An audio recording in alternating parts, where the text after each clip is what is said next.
"It's that damn door," he says, shaking his head. "I keep trying to fix it, but it needs to be replaced. Every time it slams shut, it's like a bomb went off."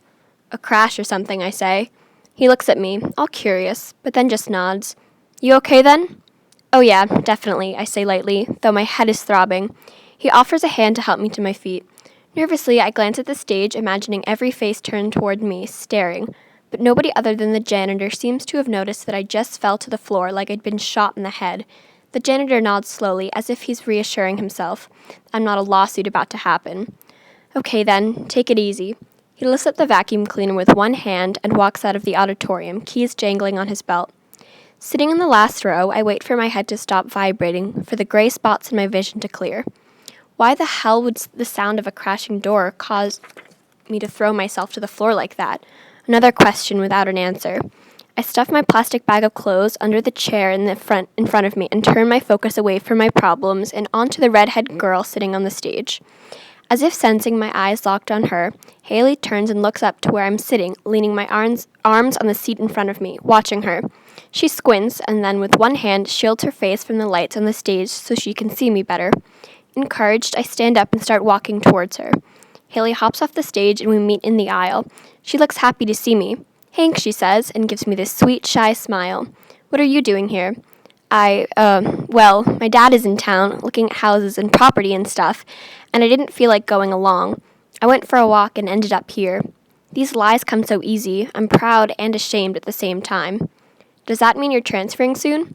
She sounds hopeful, and I wish I could tell her yes. I wish I was a normal person who could go to this school and attend classes and take Haley to dances and cheer for the Patriots sports teams.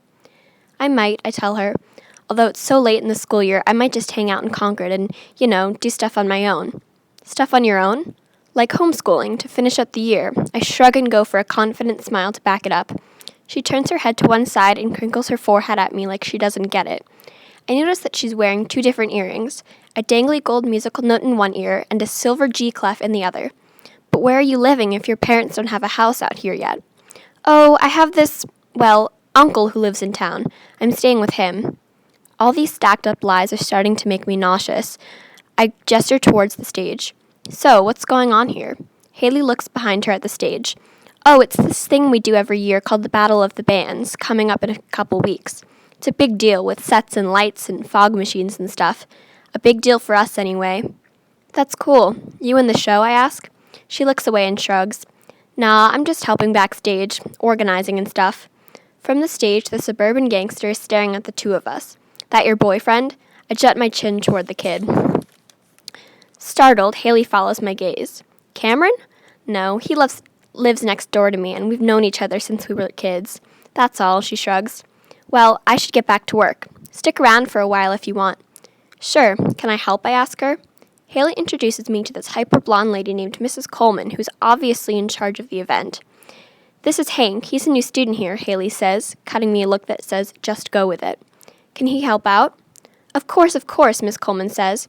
She's so busy she barely even looks at me. "Welcome aboard." She points at a toolbox and gives some vague directions about building sets. For about an hour, I join the other kids, who ignore me for the most part, which is fine with me, working on the sets and trying to be helpful. It turns out I'm good with my hands, adept at drilling into wood frames and thinking through how things should fit together. Building stuff comes naturally to me. My hands remember. Maybe my dad taught me. Then I recall the voice I heard in the woods this morning calling me. It wasn't Thoreau, and it wasn't Thomas either. It was my father. I know this. Although I can't conjure a picture of him in my head, at least there's no warning slash in my gut when I try. "Hey, you!" There's a voice coming from somewhere above my head. I glance up to see Cameron standing on the platform above the stage. "Can you bring up that spotlight for me?" He points to a black unit by my feet with metal flaps in front of a large bulb and a loop on the top like the handle.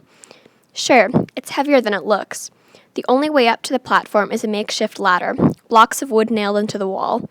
With one hand carrying the spotlight, the other grasping the ladder, I climb up to where Cameron is kneeling at the edge of the platform.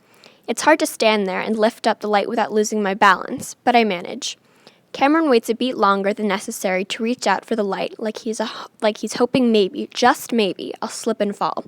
I see it in his eyes. He reaches to lift the spotlight out of my hands, but just as I'm letting go, he releases his grip and the weight of it comes down on me. asshole. Instinctively, I reach for the spotlight with both hands, afraid to let the unit go crashing to the floor, and I almost fell backward off the ladder. Just in time, Cameron grabs my arm. Sorry, he says, not looking the least bit starry. Lost my grip. I smirk at him, drilling into him with my own unflinching eye contact. Yeah, right, I say. He turns away from me to hang the spotlight, standing on a narrow catwalk and reaching up into the black painted rafters. The platform at the top of the ladder is not a big area, just about the same size as Thoreau's cabin. Still, there's enough space for a guy to stand and hang lights. Or hide. Okay, good work, everybody, Miss Coleman calls out. We've made a lot of progress. Let's clean up and have some lunch. In the kitchen, there are boxes of pizza somebody ordered for the cast and crew. I feel awkward around the other kids, like an intruder, but the last thing I do in my situation is refuse free food. So I take a couple of slices of pepperoni and chow down. The other kids sneak glances at me, but nobody talks to me. Fair enough.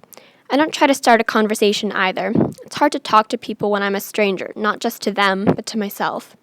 I look for Haley, but Cameron has taken her aside, doing his possessive act again, telling her some long, involved story. She keeps looking in my direction. Am I only imagining she wants me to rescue her? So I casually slip out of the kitchen.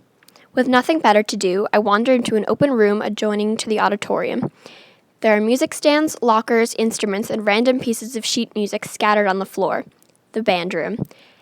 And there in a corner, somebody has left an acoustic guitar. It's not a fancy or expensive guitar, just a dusty old Yamaha, but for some reason I'm drawn to it. I pick it up, run my fingers over the wood on the neck. Placing my fingers on the top frets, I play a D chord and wince when I hear how out of tune it is. So I twist the pegs, get it in tune, and start playing a song I don't recognize, but my fingers seem to remember by heart. Now this is cool. I know how to play guitar. Music, as it turns out, feels as natural to me as breathing. Feels so good I forget where I am. Close my eyes, let my fingers fly, and play the hell out of that old guitar. At first I think I'm imagining things when I hear singing, but I open my eyes, and there's Haley, leaning against the lockers. No, Hank, keep playing, she says. I love the Beatles. My mom played their stuff all the time when I was little. So the song I'm playing is something by the Beatles. A spark of memory snaps into place, like synapses repairing themselves. The Beatles, of course. I try to start the song again, but I'm flustered and forget how to play, unable to pick up where I left off. Then I make myself relax, return to that place where my fingers did the remembering. It comes back, and Haley sings.